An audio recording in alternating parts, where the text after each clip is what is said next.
Hi there, welcome back to Colorado and Company. I'm Denise Plant, and Tom, Dr. Colorado NOEL'S latest book in his masterpiece, Colorado, a Historical Atlas, is a full-color, glossy coffee table beauty that covers everything from dinosaurs to cemeteries, from prehistoric Native Americans to notable women. And the last of the 90 chapters surveys Colorado's most fascinating cemeteries and their famous inhabitants.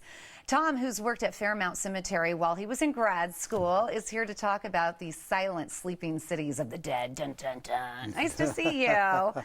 Why do you include cemeteries in your newest book? Oh, I found it a great way, Denise, to teach history.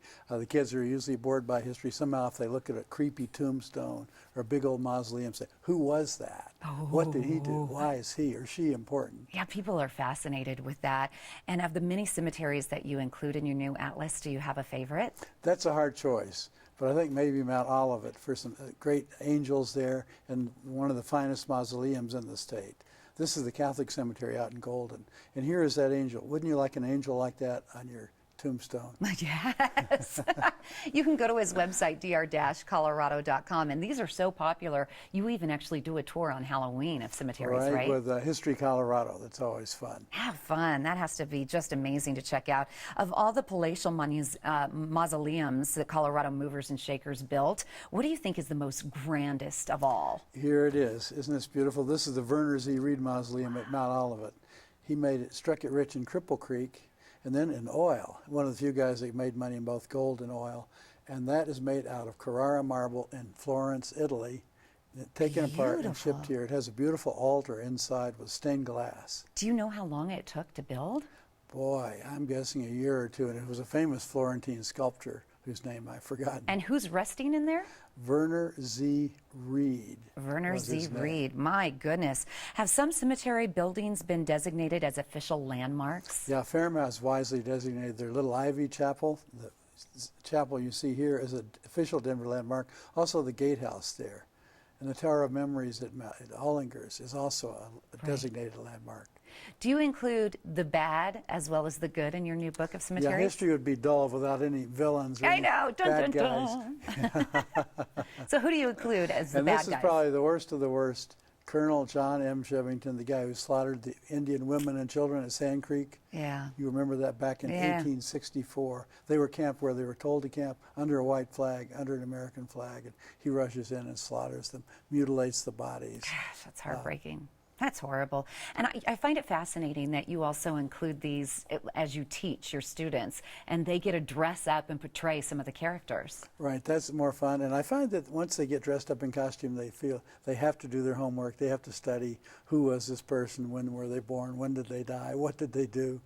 Wow, and that has to be one of the funnest classes to take. I'm sure they enjoy it. This is Emily Griffith on screen here at her tombstone. You know, the great teacher who set up the Opportunity School here in Denver. Wow. And that's Deborah Faulkner, a star student who's now teaching Colorado history on I her do own. know Deborah Faulkner. You know how her, wonderful. Yeah, she does an outstanding job. That's wonderful. And how do you talk more about how you use cemeteries to teach your students? Well, it's a great place to look at history. Right. You know, once you see this big mausoleum or tombstone, who was that person? Also architecture and design. You know, you'll find great Gothic, Romanesque, all the different Art Deco, all these different styles in tombstones, and even wildlife. You'll see foxes and rabbits. Oh, isn't that and interesting? Coyotes. That's funny. You know, I understand you did grad school. You were at a cemetery. You worked during grad school at a cemetery? Yes, I was the night receptionist at Fairmount Mortuary and Cemetery. It's the quietest place I've ever been. Quieter than any college library. Great place to Did you study. just do it because you wanted a job, or did you have a fascination of cemeteries? Yeah, I wanted a job, and I was always fascinated by cemeteries. You know, the dead don't give you many problems. It's the living that are troublesome. But why I know you are fascinated with bow ties because you always have these fantastic bow ties that you wear, but I never knew you had such a fascination with cemeteries. Why do you think people are drawn to them? It's funny, some people do not like them. They No, see it gives them the spooks. They see it as kind of weird. But I think most people interested in history in the past do.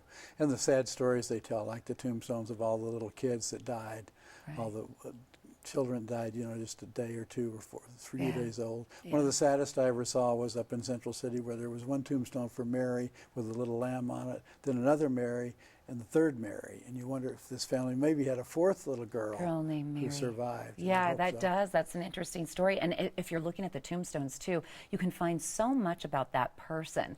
Like my husband's dad passed a couple years ago. He made this beautiful tombstone that had tractors on it and the old house he grew up with, the tree, and it just shows you what they were interested in, what the kind of person they were in life too.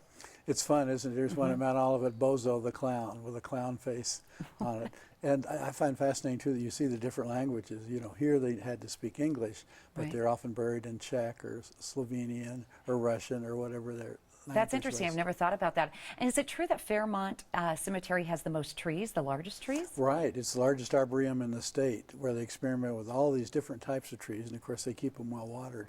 So if you're interested in all the different trees, they actually do a tree tour at Fairmont. Okay, and this all is included in your book, right, that's now published? Right. And tell me about the book signing that's happening tonight.